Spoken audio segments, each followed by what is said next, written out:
Hi, Matt, the trailer. Today we'll be talking about the Titan chain tire chains on our 2026 Chevrolet Silverado 1500. Now these are going to be a great set of chains for you if you're looking for something for this more light duty situation or something in case of emergencies. So let's check these out. Now we are going to have this on tire size 275, 60, R20, but this is designed to work with a range of different tire sizes. So what I'd recommend doing is putting in your vehicle's information into our fit guide to make sure you're getting the right one to fit your needs. But like I was saying, these are going to be great if you're going through light duty snow, it's an emergency situation that's happened, or you live in a state that requires you to have chains on hand, even though you don't need them most times. So today we're mainly going to be focusing on some of the benefit of these chains and how they're fitting on this 1500. So let's start with the actual links themselves. So here at the very top, we are going to have this roller style. So this roller style won't have as much bite as some other ones, but they do lead to a just smoother ride experience overall, because we're not going to be biting into hard ground as much. As you can see, they roll over things. And then on top of that, they're going to be extra small. So with this Class S style chain, that's important for us today because we don't have a lot of clearance, especially over here by our leaf springs.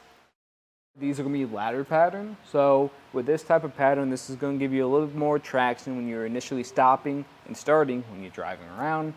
And these links are going to be made from a low carbon steel, so they'll be a softer metal, which usually makes them a little bit more comfortable to drive with.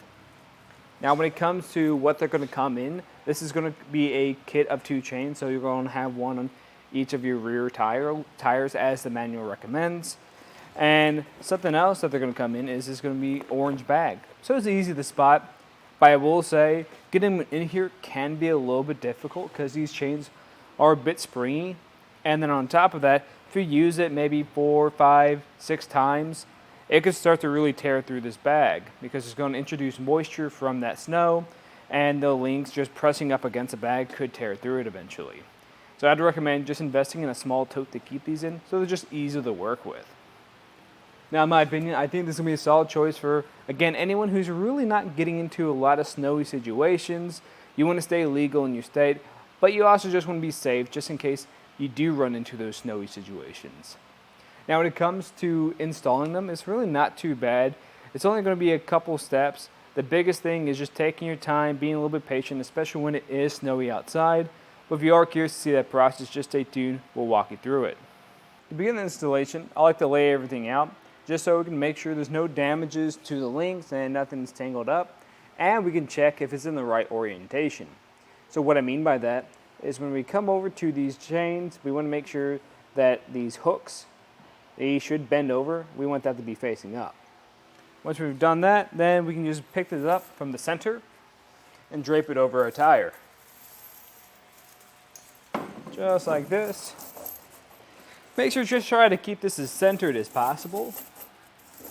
So both not only on the length and excess on each side, but then also on the overhang next to your rim right here, because we don't want it making contact with that rim.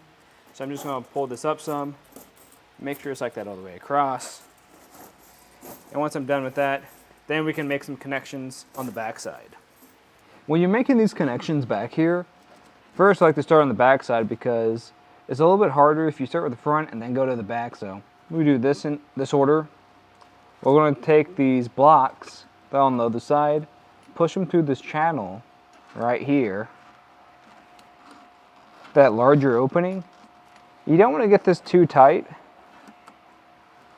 Right now that feels pretty good. Where we feel it's kind of tight. If this isn't tight enough for us later on, we can always just adjust this. It's going to be the same process over here. And what I had to do was adjust mine again because I came to the front side and we're going through 4 blocks here. I was only on 2 blocks earlier, so I made it 3 blocks on the inside and now it's 3 blocks on the outside. So that's really our big goal here, is to make sure both sides are as even as possible. Then I'll go back through, kind of pull on this, make sure it feels fairly tight. And that doesn't feel too bad. We could try to get one more, but I don't think it's going to happen. And from here, we can grab a rubber tensioner, something I do strongly recommend when you're using any type of tire chain that doesn't have any type of tensioner built into it. And the way this works is you're going to have a hook on each one of these rubber sections, and this is just going to grab onto your chain and keep it nice and tight. So if you are driving down the road, when things start to shift and loosen up, this is going to keep everything nice and tight still. Then come back through, kind of give it a good pull test. That's feeling pretty good. Then we can repeat that on the other side, and then just kind of back up some, pull forward some, to make sure everything stays looking good. If it does, you can take it out for a ride. Now, if you guys have any other questions, let us know here at eTrailer. And again, I'm Matt, and thanks for watching.